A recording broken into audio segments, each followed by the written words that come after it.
भारत का इतिहास मुगलों के बिना अधूरा है। मुगलों ने भारत में 300 सालों से भी अधिक समय तक राज किया। बाबर, अकबर और शाहजहां से लेकर बहादुर शाह जफर तक कई मुगल शासकों ने दिल्ली की राजगद्दी से भारत में शासन किया। लेकिन कई सवाल आज भी इतिहास के पन्नों से गायब हैं। आखिर मुगल भारत क्यों आए थे? मुगलों ने भारत में अपना साम्राज्य कैसे स्थापित किया? राजपूतों और मराठाओं के रहते कैसे विदेशी ताकतों ने भारत में इतने लंबे समय तक राज किया? आखिर क्या है मुगलों के इतिहास की असली कहानी? आइए इसके बारे में थोड़ा डिटेल में समझते हैं। दोस्तों, अगर बाबर हिंदुस्तान न आता तो भारत में मुगल साम्राज्य की स्थापना नहीं होती। भारत में कभी लाल किला, ताजमहल जैसी भव्य इमारतें न देखने को मिलती। बाबर का असली नाम जहीरुद्दीन मोहम्मद था। उसका जन्म 14 फरवरी 1483 को फरजाना में हुआ था।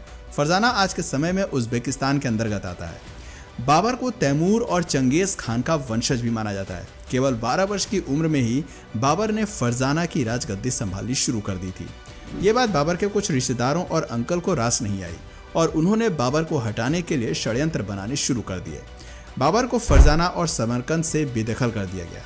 कई सालों बाद साल 1504 में बाबर ने अफगान की राजधानी काबुल को जीत लिया और अपनी सत्ता स्थापित की। लेकिन बाबर सिर्फ काबुल से संतुष्ट होने वाला नहीं था, वो अपने साम्राज्य का विस्तार करना चाहता था। बाबर जानता था कि यदि उसे साम्राज्य का विस्तार करना है तो इसके लिए धन दौलत की भी जरूरत होगी और उस समय भारत से ज्यादा धन शायद ही किसी और के पास था। दुनिया भर में उस समय भारत को दुनिया में सोने की चिड़िया कहा जाता था। 1525 में बाबर ने भारत में एंट्री करने की योजना पर काम करना शुरू किया। भारत को गुलाम बनाने और यहाँ राज करने के उद्देश्य से उसने भारत का रुख किया। उस समय हिंदुस्तान में लोधी वंश का राजा इब्राहिम लोधी का शासन चल रहा था। इसके अलावा राजस्थान में राजपुताना का शासन चल रहा था, तो वहीं साउथ में विजयनगर अंपायर अपने पैर पसार रहा था। इब्राहिम लोधी बहुत सनकी था। उसे कुर्सी से हटाने के लिए उसके चाचा अलाउद्दीन लोधी और पंजाब के गवर्नर दौलत खान ने एक प्लान बनाया और काबुल से बाबर को भारत आने का निमंत्रण भेजा। बाबर को तो जैसे इसी मौके का इंतजार था और तुरंत ही अपनी सेना के साथ उसने भारत की ओर रुख कर दिया। 15 दिसंबर 1525 को उसने सिंधु नदी पार की। बाबर के पास सिर्फ 12,000 की सैनिकों की टुकड़ी थी। सिंधु नदी को पार करते ही बाबर ने पंजाब प्रांत को जीतना शुरू कर दिया। बाबर के पास दमदार आर्मी के साथ ही तोपखाने और बारूद यानी कि गन पाउडर भी था। बैटल ऑफ पानीपत भारत की धरती पर लड़ा गया पहला युद्ध था जिसमें गन पाउडर का इस्तेमाल किया गया था। बाबर एक कुशल आर्मी कमांडर भी था। उसे युद्ध का बहुत अच्छा खासा तजुर्बा था, साथ ही उसकी स्ट्रेटजी भी कमाल की थी। वहीं दूसरी ओर इब्राहिम लोधी के पास 1 लाख सैनिकों की विशाल आर्मी थी, जिसमें पैदल सैनिक, हाथी, घोड़े, बैलगाड़ियां सब कुछ थी। इतनी बड़ी सेना को देखकर भी बाबर का हिम्मत डगमगाया नहीं। वो काफी बहादुर योद्धा माना जाता था। काबुल सहित पूरे अफगानिस्तान और उज्बेकिस्तान में आज भी बाबर को एक महान योद्धा के रूप में जाना जाता है। कई जगह उसके पुतले भी लगे हैं। वहां के लोगों को बताया जाता है कि बहुत कम सेना के साथ बाबर ने भारत पर फतह हासिल की थी।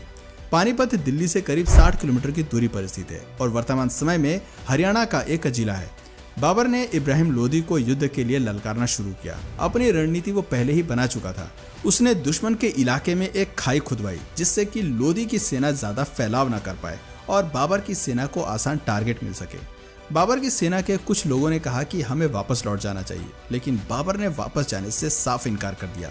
उसने कहा कि हम इतनी दूर आए हैं तो अब दिल्ली जीते बिना वापस नहीं लौटेंगे। बाबर अपनी सेना की प्लानिंग भी बहुत अच्छी तरीके से करता था। सबसे आगे स्काउट्स खड़े होते थे जो दुश्मन सेना की खबर बाबर तक पहुंचाते थे। उसके पीछे बैलगाड़ियां लाइन से खड़ी कर देता था। सभी बैलगाड़ी को चमड़े की बेल्ट से बांध दिया जाता था और उनमें थोड़ा थोड़ा गैप छोड़ दिया जाता था। उन गैप्स में सैनिक तीर कमान लेकर खड़े होते थे और बीच में थोड़ी थोड़ी दूरी पर ही तोपखाने भी तैनात कर दिए जाते थे। सैनिकों के पास जो तीर कमान होते थे वो भी कोई साधारण नहीं थे। उनकी डोरी खींचने में ही काफी ताकत लगती थी। एक तीर 600 मीटर की दूरी तक जा सकता था, जो करीब 7 फुटबॉल के स्टेडियम के बराबर है। हर 5 सेकंड में सैनिक तीर चला सकता था और एक तीर 4000 पाउंड का फोर्स क्रिएट कर सकता था।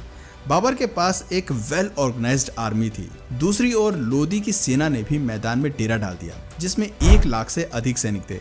लेकिन इतिहासकारों ने लोधी की सेना को सेना न कहकर बल्कि मेले का नाम दे दिया। बाबर और लोधी दोनों ही सामने वाली सेना के पहले आक्रमण करने का इंतजार कर रहे थे। बाबर जानता था कि उसने पहले अटैक किया तो उसके जीतने की संभावना कम हो जाएगी। 19 अप्रैल 1526 की रात को वो अपनी सेना की एक छोटी सी टुकड़ी को लोधी के कैंप में भेजता है। जैसे ही कुछ सैनिक लोधी के कैंप के पास पहुंचे